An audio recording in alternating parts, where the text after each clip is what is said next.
Hello everyone, welcome to my channel. मैं हूं मनोज शर्मा और आज ईयर का फर्स्ट डे है। सबसे पहले तो happy new year all of you. आपके और आपके परिवार को नए साल की बहुत बहुत शुभकामनाएं और मैं आपके लिए दुआ करूंगा कि यह नया साल आपके लिए बहुत खुशहाली लेके आए। आप बहुत अच्छे मार्क्स से पास हो और आप अपने मन चाहे कॉलेज में एडमिशन लें। आपने जो है नए साल के अंदर ये प्रण ले लेना है कि बहुत अच्छी मेहनत करनी है जिससे आपके बहुत अच्छे मार्क्स आए। जितनी मेरे से सपोर्ट होगी मैं उतनी पूरी सपोर्ट आपको करूंगा और आपने भी खूब मेहनत करनी है जिससे आप अपना जो है मन चाहे कॉलेज में एडमिशन लोगे। दोबारा से आपके और आपके परिवार को नए साल की बहुत बहुत शुभकामनाएं। अब स्टार्टिंग करते हैं क्वेश्चन की। देखो, आपको याद हो पिछली क्लास में हम जो है कैश फ्लो स्टेटमेंट को कर रहे थे और उसके अब तक हम 1 to 50 क्वेश्चन कर चुके। आज 51 क्वेश्चन से स्टार्टिंग करते हैं। मैं क्वेश्चन को रीड करता हूं, आप देखिए। लिखा हुआ है from the following details relating to Grow More Limited prepare cash flow statement. हमें कैश फ्लो स्टेटमेंट बनाना है। बैलेंस शीट दे रखी है जिसमें शेयर कैपिटल है, उसके बारे में नोट्स नंबर में नंबर 1 है तो नोट्स टू अकाउंट से चेक कर लेंगे। वो 16 लाख से 20 लाख हुई है तो फर्दर इशू है जो कि फाइनेंसिंग एक्टिविटी में आ जाएगा, प्लस करेंगे। रिजर्व एंड सरप्लस के आगे भी नोट नंबर 2 लिखा है तो नोट नंबर 2 से चेक करते हैं। रिजर्व एंड सरप्लस में 2 आइटम दे रखी हैं। एक तो दे रखा है जर्नल रिजर्व जो कि ऑपरेटिंग एक्टिविटी में आ जाएगा नेट प्रॉफिट के बाद। उसके बाद statement of P&L that is profit. Next आपको लॉन्ग टर्म बोरोइंग से 10%, वो 4 लाख के डिवेंचर फर्दर इशू कर रखे हैं और उसकी एडजस्टमेंट भी दे रखी है। नोट करो 5th पॉइंट पे लिखा है during the current year new debenture were issued on 1 October 2022। Debenture मैंने आपको कई बार बता रखा है, it is the loan taken from public, यानी कि सिंपल लैंग्वेज में समझ लो लोन है जो पब्लिक से लिया हुआ है। इसके ऊपर अब आपको जो इंटरेस्ट पे करना होगा, क्योंकि लास्ट ईयर तक 0 था हमारे ऊपर और अब जो इंक्रीज हुआ है 4 लाख का, हमने लोन टेकन कर रखा है मिड ऑफ द ईयर में 1 अक्टूबर को, तो 6 मंथ का इंटरेस्ट पे करेंगे जो कि एडजस्टमेंट बनेगी। 2 जगह आएगी, ऑपरेटिंग एक्टिविटी में प्लस करते हैं इसको और फाइनेंसिंग में माइनस करेंगे। उसके बाद ट्रेड पेबल है जो कि डिक्रीज हो रहे हैं, माइनस हो जाएगा ऑपरेटिंग एक्टिविटी में करंट लायबिलिटी वाले पार्ट में। फिर शॉर्ट टर्म प्रोविजन है, उसके आगे नोट नंबर है और नोट नंबर में नीचे प्रोविजन फॉर टैक्स है। टैक्स अकाउंट बनाना होगा। क्यों बनाना होगा? क्योंकि टैक्स की एडजस्टमेंट आ रही है। 3rd पॉइंट पे देखो, ₹1 lakh was paid as income tax paid during the year. उसके बाद आगे चलते हैं। फिर प्रॉपर्टी प्लांट एंड इक्विपमेंट है जिसके आगे भी नोट नंबर 4 लिखा है, तो नीचे नोट नंबर 4 पे चेक करें तो 2 आइटम है उसमें, एक तो प्लांट एंड मशीनरी और एक लैंड एंड बिल्डिंग। देखो, प्लांट एंड मशीनरी का तो अकाउंट बनाना होगा क्योंकि उसकी एडजस्टमेंट आ रही है, पहले ही पॉइंट पे आ रहा है, डेप्रिसिएशन चार्ज है और इसके अलावा मशीन भी सोल्ड है। नेक्स्ट है लैंड एंड बिल्डिंग जो कि इंक्रीज है और जब भी कोई असेट्स इंक्रीज होगी याद रख लेना माइनस करनी है क्योंकि परचेज कर रखी होगी आपने। नॉन करंट असेट्स की बात कर रहे हैं। फिर नॉन करंट इन्वेस्टमेंट है, वो भी 0 से इंक्रीज हुई है, वो भी परचेज है, इन्वेस्टिंग में माइनस करेंगे।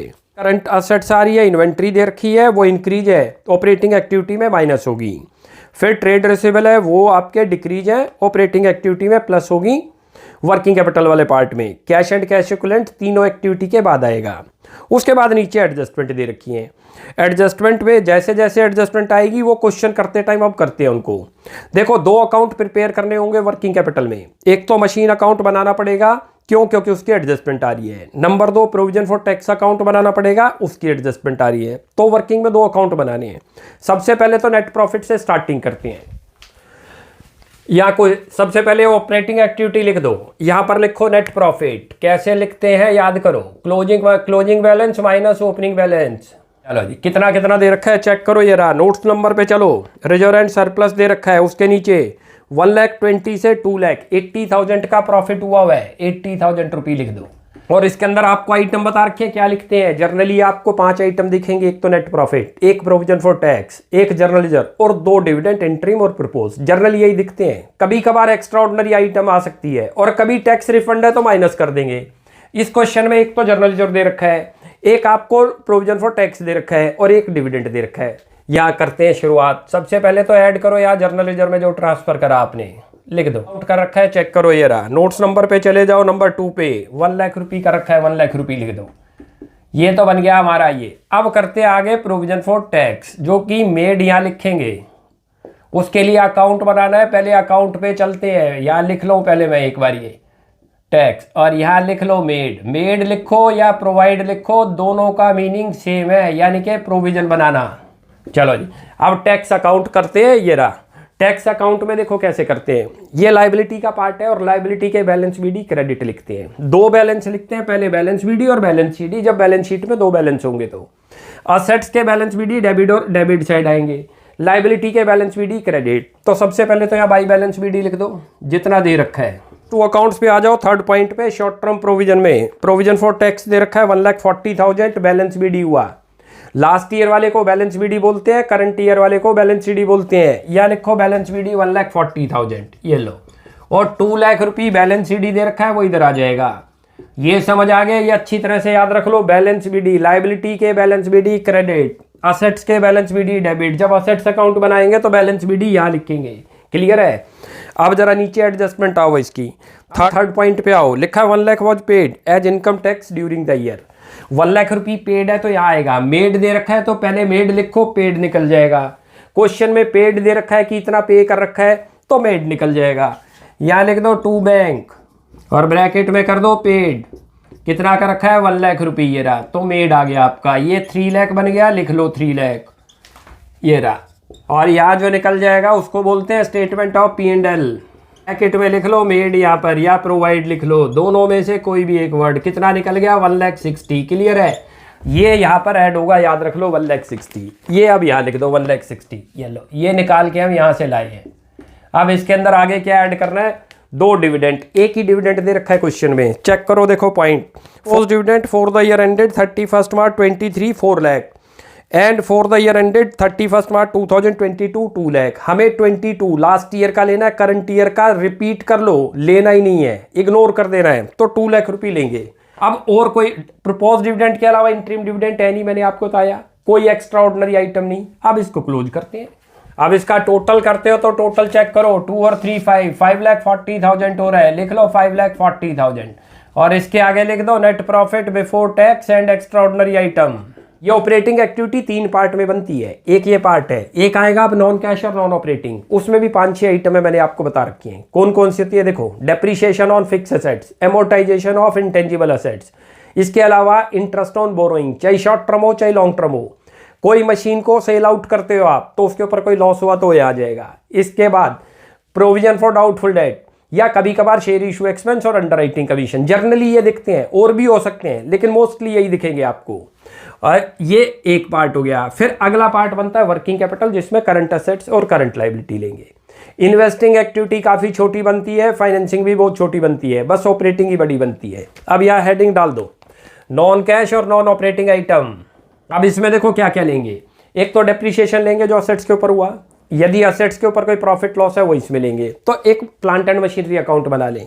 और अभी मैंने आपको बताया था जो भी असेट्स के बैलेंस बीडी है डेबिट आएंगे। बनाना क्यों पड़ रहा है? जब एडजस्टमेंट आ जाएगी तो समझ लेना आप डायरेक्ट डिफरेंस नहीं लोगे बैलेंस शीट से, पहले अकाउंट बनाओगे वहां से लेंगे, डिफरेंस को इग्नोर कर देंगे। करते हैं प्लांट एंड मशीनरी अकाउंट, इसका अकाउंट बनाएंगे। क्यों बनाना पड़ रहा है? क्योंकि इसकी एडजस्टमेंट आ रही है।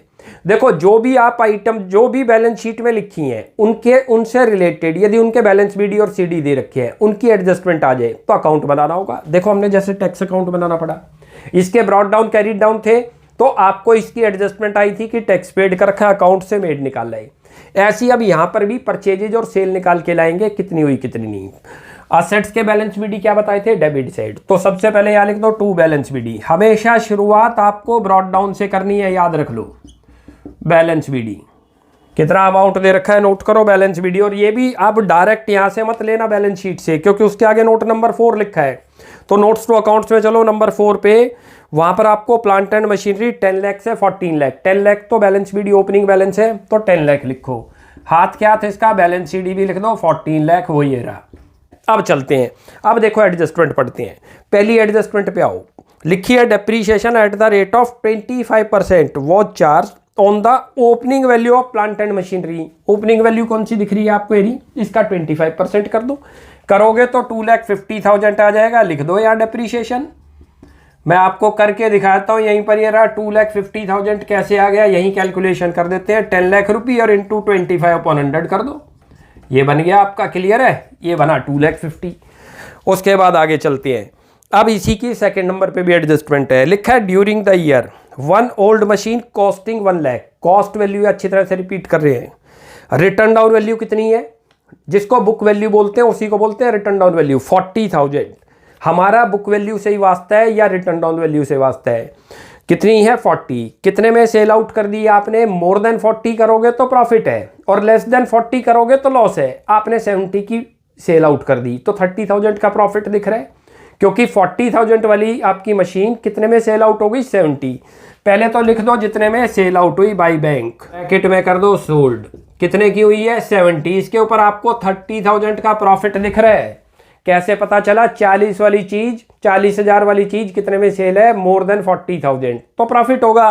वो प्रॉफिट यहाँ लिखो, लिख दो यहाँ gain on sale of machine. ये तो ये आइटम हो गई, और कोई इसके बारे में नहीं दे रखी। अब इसको क्लोज करते हैं। क्लोज करते हैं तो देखो परचेजेज निकल रही है, वैसे ही दिख रही थी परचेजेज। शुरू में आपके पास 10 लाख की थी, वो इंक्रीज हुई है तो परचेज है। अब इधर का टोटल करते हैं। टोटल करते हैं तो 14 हो गया। 14 के बाद 12 कितना हो गया? 16। 17,20,000 आ रहा है इधर का, लिख लो 17,20,000। ये रहा 17,20,000। और अब इसमें से ये माइनस करो। माइनस करते हो ये जो आएगा ये परचेजेज आएगी, याद रख लेना। बैंक अकाउंट ब्रैकेट में कर लो परचेजेज। कितने की हुई अभी चेक कर लेते हैं भाई। 70 इसमें से माइनस कर दो तो 7,20,000, 6,90,000 आ गया, लिख लो 6,90,000। अब इसको बनाने का पर्पज क्या था वो भी बताता हूँ आपको। हमें यहाँ से एक तो डेप्रीशिएशन चाहिए इसमें, एक उसका प्रॉफिट या लॉस। तो इसमें गेन दिख रहा है ये रहा, तो एक तो ये आइटम आएगी 30 इसमें, एक ये जो आपका डेप्रीशिएशन लगा 2,50,000 वो ये आएगा। और ये जो बैंक लिखनी है दोनों जगह, ये चले जाएंगे इन्वेस्टिंग एक्टिविटी में। अब यहाँ पर सबसे पहले तो लिख दो ऐड डेप्रीशिएशन ऑन मशीन। कितना अमाउंट लगा था? 2,50,000 लिखो। इसके ऊपर गेन हुआ है ये रहा 30,000 का। गेन को लेस कर दो, यहाँ लिख दो gain on sale of machine. ये तो बन गया मशीन अकाउंट से। अब इसमें और क्या आइटम आएगी नोट करो। इंटरेस्ट है यहाँ पर, लॉन्ग टर्म बोरिंग जो डिवेंचर इशू कर रखे वो लगा दो यहाँ। लिखो यहाँ पर ऐड करो इंटरेस्ट ऑन डिवेंचर। रेट होगा वो चार्ज करते हैं। देखो आपको डिवेंचर पे चले जाओ, डिवेंचर दिख रहे हैं क्लियर यहाँ पर 4 लाख के। 4 लाख के ऊपर इंटरेस्ट कैलकुलेट करना होगा। इनटू करो पहले रेट अपॉन 100 और टाइम अप्लाई करना होगा, क्योंकि आपने 1 अक्टूबर को डिवेंचर को इशू कर रखा है। डिवेंचर का मतलब सिंपल समझ लो लोन है, तो 1 अक्टूबर को लिया। 31 मार्च तक कितने मंथ बनते हैं? 6 मंथ। 6 मंथ का लगा दो, करोगे तो 20,000 आ जाएगा। ये तो ये वाला पार्ट हो गया। यानी कि एक पार्ट था हमारा ऑपरेटिंग का ये, सेकंड पार्ट ये, और थर्ड पार्ट आएगा करंट एसेट्स और करंट लायबिलिटी का। अब यहाँ निकालते हैं operating profit before working capital changes. इसका टोटल करते हो तो देखो टोटल यहीं से चेक हो जाएगा। ये आपका 20 से 20 माइनस हो गया तो -10 240 हो गया। 240 इसमें ऐड करो 7,80,000 आ रहा है, लिख दो 7,80,000 और इसके आगे लिख दो operating profit before working capital changes. चलो जी अब करते हैं वर्किंग कैपिटल वाला पार्ट। यहाँ हेडिंग डाल दिया करो आप, adjustment for current assets and current liability. अब चेक करते हैं करंट एसेट्स और करंट लायबिलिटी में क्या चेंज है। देखो करंट लायबिलिटी चलो बैलेंस शीट में आते हैं। देखो ट्रेड पेबल दे रखा है, ट्रेड पेबल डिक्रीज हो रही है और मैंने आपको बता रखा है आपकी लायबिलिटी जब भी इंक्रीज, चाहे वो करंट है चाहे नॉन करंट है, इंक्रीज हो जाएगी तो प्लस है, डिक्रीज हो जाएगी तो माइनस है। असेट्स रिवर्स है, जब भी इंक्रीज होगी तो माइनस होगी और डिक्रीज है तो प्लस होगी। तो पहले तो ट्रेड पेबल करो, यहां पर लिखो डिक्रीज इन ट्रेड पेबल। कितना अमाउंट आ रहा है चेक करते हैं। 16 लाख हो रहा है तो 2,40,000 माइनस करो ये रहा। उसके बाद आगे चलो, उसके बाद करंट असेट्स पे आ जाओ। करंट असेट्स पे इन्वेंट्री है 4 लाख से 8 लाख। असेट्स इंक्रीज होगी तो माइनस करते हैं। कॉन्सेप्ट भी है क्यों करते हैं, जब भी कोई असेट्स आपकी इंक्रीज हो रही है तो मीनिंग है हमने उसको परचेज कर रखा होगा तो आउटफ्लो हुआ होगा इसलिए माइनस करते हैं। या लिखो इंक्रीज इन इन्वेंट्री, कितना दे रखा है 4 लाख रुपए लिख दो। उसके बाद ट्रेड रिसीवेबल पे आ जाओ, 14 लाख से 10 लाख हो गए और जब भी असेट्स डिक्रीज है तो क्या करते हैं ऐड करते हैं। ऐड करो या लिखो डिक्रीज इन ट्रेड रिसीवेबल, कितना है 4 लाख। अच्छा हमने इसको जो है ऐड क्यों करा और लेस क्यों करा वो कंसेप्ट भी क्लियर करता हूं। देखो ट्रेड रिसीवेबल का मतलब है डेटर और डेटर का कम होने का मतलब क्या है, डेटर ने आपको मनी दी होगी तो कैश का इनफ्लो हुआ होगा या आउटफ्लो, इनफ्लो, इसीलिए इसको प्लस करते हैं। ऐसे ही देखो इन्वेंट्री इंक्रीज हो गई थी तो इन्वेंट्री इंक्रीज का मतलब है कि कंपनी ने इन्वेंट्री को परचेज कर रखा है और जब परचेज करेगी तो कैश उनकी जेब से जाएगा तो आउटफ्लो हुआ होगा तो माइनस करते हैं। ये क्लियर हो गया। ऐसे ही ट्रेड पेबल देख लो ये रहा। ये डिक्रीज का मतलब क्या है कि आपने अपने क्रेडिटर और बिल्स पेबल की पेमेंट कर दी तो कैश का आउटफ्लो हुआ तो ये इसलिए माइनस किया। क्लियर हो गई ये कॉन्सेप्ट भी। अब इसको क्लोज करते हैं और ये एक्टिविटी का कैश जनरेटेड निकालते हैं कितना आया। इनका टोटल करते हैं, टोटल करते हैं तो चेक करो कितना आ रहा है। देखो ये तो माइनस का और ये प्लस का है, तो ये तो यहीं कैंसिल हो गई। और ये 240 माइनस और प्लस तो 5,40,000 आ गया। लिख दो 5,40,000 और इसके आगे लिख दो कैश जनरेटेड फ्रॉम ऑपरेशन। और अब इसमें से माइनस करेंगे टैक्स पेड। याद करो टैक्स मेड को तो यहाँ ऐड करते हैं और पेड को यहाँ पर माइनस करते हैं, याद रख लो। लिखो यहाँ पर लेस इनकम टैक्स पेड। और कभी कभी आपको मान लो खाली एडजस्टमेंट में ना हो, लाइबिलिटी में दे रखा हो प्रोविजन फॉर टैक्स, तो करंट ईयर यहाँ लिया जाएगा, प्रीवियस ईयर यहाँ लिया जाएगा। लेकिन जब अकाउंट बना लिया हो तो ये आपका मेड था ऐड करो, और जो ये पेड है 1 लाख रुपये ये माइनस करो, यहाँ ये लिख दो। ये क्लियर हो गया। और अब इसका ओवरऑल आंसर यहाँ लिखो कितना आ गया 4,40,000। ये तो एक एक्टिविटी हो गई ऑपरेटिंग। और इसके आगे लिख दो प्लस में आ रही है तो लिखो cash flow from operating activity. ये तो बन गई ऑपरेटिंग। अब करते हैं इन्वेस्टिंग एक्टिविटी। भाई 3 एक्टिविटी बनानी है, ऑपरेटिंग बन गई, अब इन्वेस्टिंग फाइनेंसिंग उधर बना देंगे। लिखो यहाँ पर cash flow from investing activity. अब करते हैं इन्वेस्टिंग एक्टिविटी। देखो इन्वेस्टिंग बनाने का टेक्निक बताता हूँ। जो असेट साइड की आइटम है बस अब इसमें वो आएगी। जब हम फाइनेंसिंग बनाएंगे इधर तो उसमें बस लाइबिलिटी की आइटम आएगी।